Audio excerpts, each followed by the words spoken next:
Good evening once more. We're looking through all the Sunday papers as they come in. Joining us tonight, broadcaster George Galloway, Sunday Times associate editor and columnist Eleanor Mills. Welcome to you once more.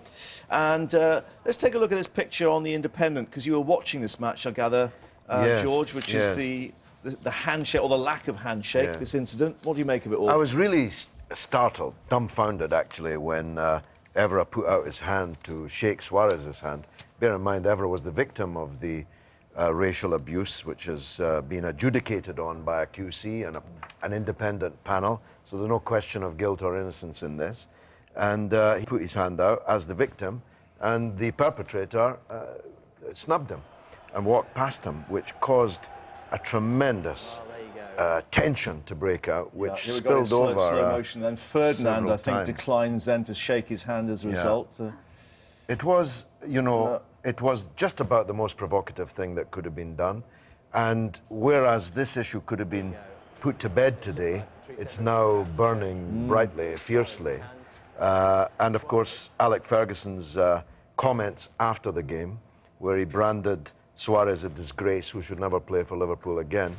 Both managers from Glasgow, and I'm a Celtic supporter. So I was going to say, so you're the referee, so how are you going to adjudicate on this? I have to say that Dalglish has handled this whole thing extremely badly right from the beginning, allowing his players to wear supportive T-shirts. And his after-the-match interview today hit a new low, I must say. And Ferguson's words, I think, will strike a chord with everyone except die-hard Liverpool supporters in the country. I tweeted, only half facetiously, that if Dalglish doesn't sack Suarez, the Home Secretary should deport him. Because we really definitely don't need this in Britain. And this is the thing, it's gone from the back pages to the front pages now, Eleanor. Well, I think this week it's all been about racism in football, hasn't it? I mean, I think the England, the FA's decision to get rid of John, you know, or to get rid of Capello because of the Terry incident is looking like the right decision, and so it looks like football's just riddled with these racist incidents, and it's really not going away. Which it probably isn't, to be honest. But it looks that way. And the appearance of that, both in the country, can only strengthen the hand of those extremists, racists that do exist here, but also really give us a bad name abroad. It's also the question as to how the sporting authorities, and we saw it with FIFA, of course, on a higher level, how they deal with the issue. And it seems they are out of step, or have been out of step, and they're trying to catch up politically. Well, you know, I think that football has done more to fight racism than any other industry or institution in this country. Their Kick Racism Out of Football initiative, the Professional Footballers Association, Gordon Taylor, the attitude of the FA to Capello and the Terry affair. It's all been really good. But today, we were pitched right back into this furore. Telegraph, just come in. Let's see what's there. Treasury rules up marriage tax breaks. Robert Watts, Deputy Political Editor. George Osborne angered Conservative backbenchers by ruling out the introduction of tax breaks for married couples in next month's budget. Conservative MP saying yesterday the delay by the Chancellor was kowtowing to the Liberal Democrats. Well, I suppose the Sunday Telegraph would say that, wouldn't they? But, I mean, yet more indications, as you know, there's a very thin line being trod now, particularly on all these tax plans. Yes. I mean, can we afford to be giving away tax breaks to anyone at this point in time? After all, we've got new £1 billion warships to keep ourselves up in. But there is, I think, a growing tension between the Liberal Democrats and the Conservatives. I'm not sure that this coalition is going to last the whole 5 years. I'm not sure the Liberal Democrats will want it to. And they've been, the line between the two of them has, I think, been growing more marked.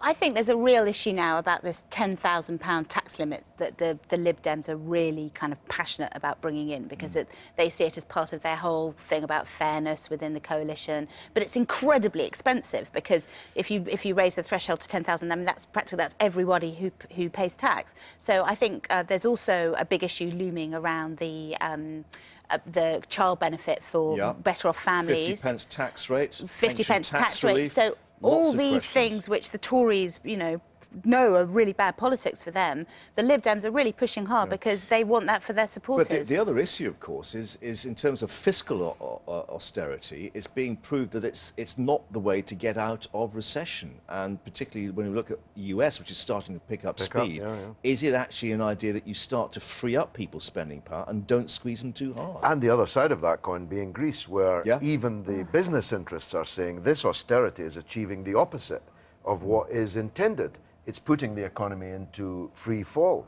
So what we actually need is more money in the pockets of people, not less. And just get liquidity in the economy, get people. Yes, I mean, we're printing money, we're giving it to the banks. And where's it going? It's not arriving at my house. They'd be better to just give us all, you know, that chunk of cash, you can joke about that, but in fact, if you did distribute a cheque to every old age pensioner, to every poor family in the country, you'd know that it wasn't going abroad, it wasn't going in some investment somewhere. You'd know it was going to be spent in the high street, in the grocer, and so on, here in our own country. It would actually be a much more efficient way of refloating the economy. So maybe David Cameron's happiness meter, because he wanted to know what made people happy, that's the answer then. If you get the e-petition, the online petition for 100,000 signatures, just give a free cheque away to everyone and they can go and spend it. I mean, it sounds outlandish. Consumption. It sounds outlandish, but that's actually what we are doing, except we're giving it to the banks, where it seems to disappear. Yeah, who are supposed to lend it to everybody and don't seem to. They pay it to themselves. Right, let's see what